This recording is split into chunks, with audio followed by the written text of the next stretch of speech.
अस्सलामु अलैकुम वरहमतुल्लाहि वबरकातुहू। लाखों करोड़ों दुरूद सलाम हुज़ूर सल्लल्लाहु की ज़ात पर और उनकी आल पर। आज हम लोग बेटे सेकंड ईयर केमिस्ट्री स्टार्ट करेंगे।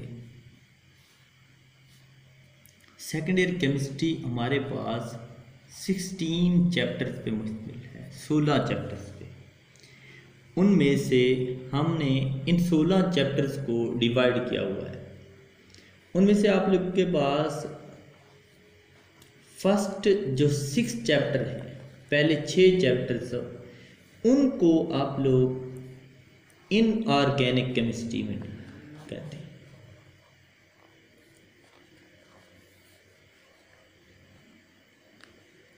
ये पहले 6 चैप्टर्स आप लोग के पास किसके हैं? इनऑर्गेनिक केमिस्ट्री के। वेराज आप लोग के पास चैप्टर 7 से लेकर चैप्टर 14 तक ये आप लोगों के पास जो चैप्टर्स हैं, इनको आप लोग जो है ना कहते हैं कि ये ऑर्गेनिक केमिस्ट्री के हैं।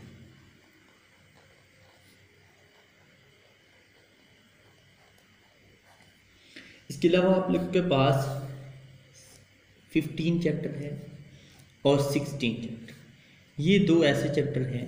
इनमें से पहला जो 15 चैप्टर है, इसको आप लोग कहते हैं इंडस्ट्रियल केमिस्ट्री। ये इंडस्ट्रियल केमिस्ट्री का चैप्टर है। वेराज आप लोग के पास जो 16 चैप्टर है, 16वां चैप्टर, ये हमारे पास माहौलियाती केमिस्ट्री, जिसको कहते हैं एनवायरमेंटल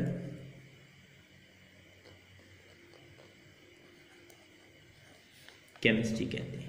ये एनवायरमेंटल केमिस्ट्री का है। अब अगर आप लोग एग्जामिनेशन पॉइंट ऑफ व्यू से देखें तो हमारे पास सबसे ज़्यादा इम्पॉर्टेंट पोर्शन जो है इन चैप्टर्स का, वो है आप लोगों के पास ऑर्गेनिक केमिस्ट्री।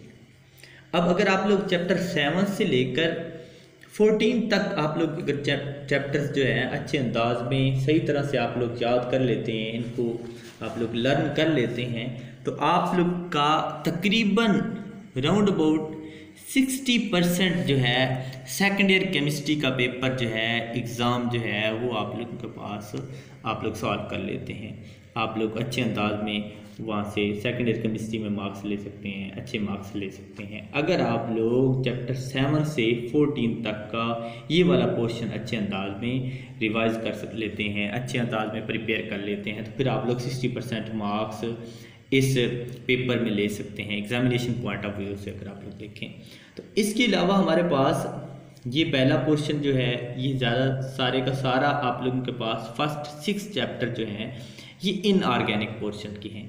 अब चूँकि हमारे पास सबसे ज़्यादा इम्पोर्टेंस इस पोर्शन की है, जिसको आप लोग ऑर्गेनिक केमिस्ट्री कहते हैं, चैप्टर 7 से लेकर चैप्टर 14 तक, इसलिए हम लोग आज से 7 चैप्टर से स्टार्ट करेंगे और 7 से 14 की तरफ जाएंगे। फिर उसके बाद हम लोग नेक्स्ट जो है चैप्टर 1 से 6 तक जाएंगे, फिर उसके बाद 15 और 16 तक जाएंगे। ठीक है, तो इसलिए आज हम लोग जो है ना स्टार्ट करते हैं चैप्टर 7, और चैप्टर 7 का हमारे पास नेम है fundamental principles of organic chemistry. Organic chemistry के फंडामेंटल प्रिंसिपल। अब फंडामेंटल प्रिंसिपल आप लोगों के पास क्या होते हैं, जिसको आप लोग कहते हैं बुनियादी असूल। अब बुनियादी असूल क्या है? बुनियादी असूल में हमारे पास फंडामेंटल प्रिंसिपल्स में नॉर्मली ये चीज़ें आ जाती हैं कि आप लोगों के पास ऑर्गेनिक कंपाउंड्स को किन टाइप्स में डिवाइड किया जाता है, ऑर्गेनिक कंपाउंड्स की क्लासिफिकेशन क्या है। वेराज आप लोगों के पास ऑर्गेनिक कंपाउंड्स और इनऑर्गेनिक कंपाउंड्स को जुदा कैसे किया जा सकता है, आप लोगों के पास इनऑर्गेनिक कंपाउंड और ऑर्गेनिक कंपाउंड की बेसिक डेफिनेशंस क्या हैं, ये कहाँ से हासिल होते हैं, इनकी ये बुनियादी फंडामेंटल प्रिंसिपल्स कहलाते हैं। अब इन फंडामेंटल प्रिंसिपल में सबसे पहला आप लोगों के पास जो है इस चैप्टर का है इंट्रोडक्शन।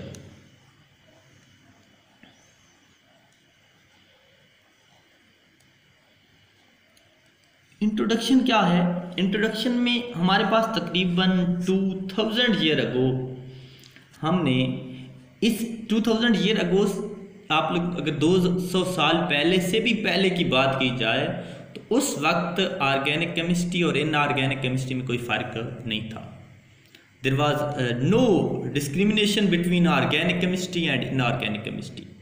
वेरा जब 200 साल पहले जो केमिस्ट थे उन्होंने ऑर्गेनिक कंपाउंड्स को देखा, ऑर्गेनिक कंपाउंड्स को और इनऑर्गेनिक कंपाउंड्स को देखा, केमिकल्स को देखा और उनके हिसाब से उनमें ओरिजिन के हिसाब से, मतलब ये कहाँ से हासिल किए जाते हैं।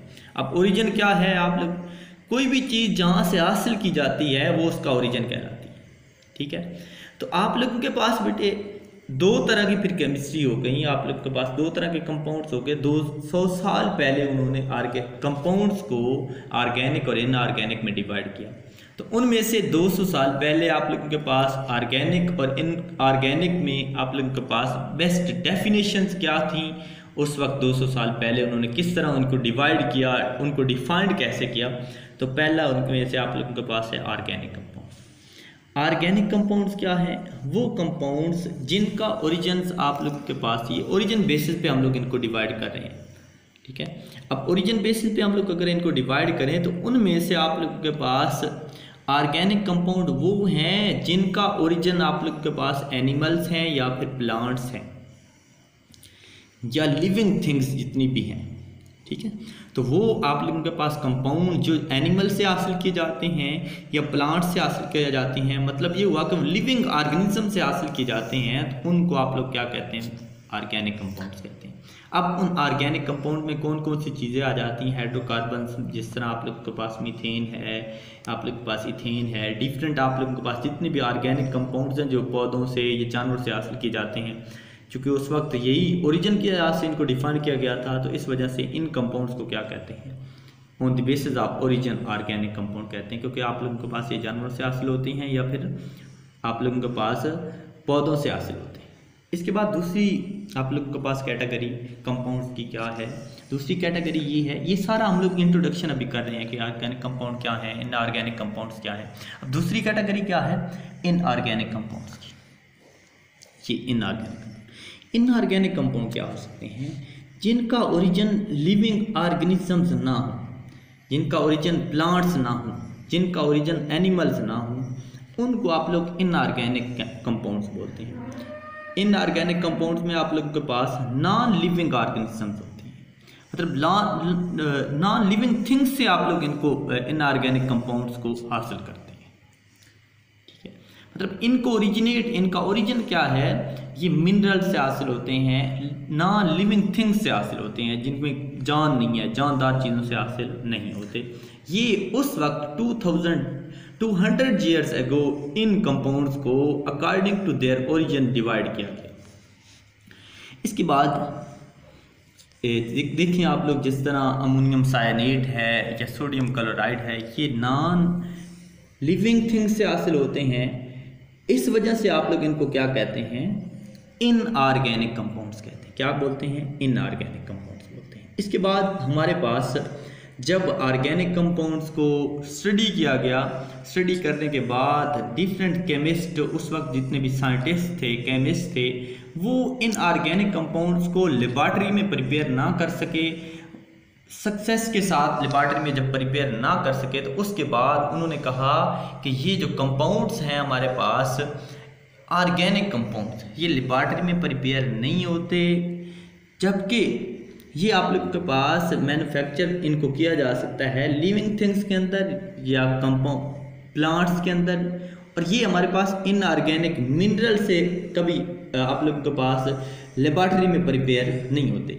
इस वजह से उन्होंने कहा कि एक ऐसी थ्योरी उन्होंने दी, उन्होंने कहा कि जो कंपाउंड्स हमारे पास, चूँकि ऑर्गेनिक कंपाउंड्स सक्सेसफुली आपके पास लेबॉर्ट्री में प्रिपेयर नहीं होते, लेबॉर्ट्री में जब प्रिपेयर नहीं होते, तो उसके हवाले से उन्होंने कहा कि एक ऐसी थ्योरी उन्होंने दी, उन्होंने कहा कि वो थ्योरी जो कि ये बेस करती है कि ऑर्गेनिक कंपाउंड्स आप लोगों के पास लेबॉर्ट्री में प्रिपेयर नहीं होते, मिनरल से हासिल नहीं होते, हम लोग उनको प्रिपेयर नहीं कर सकते, वो इस थ्योरी को आप लोग नाम देते हैं वाइटल फोर्स थ्योरी।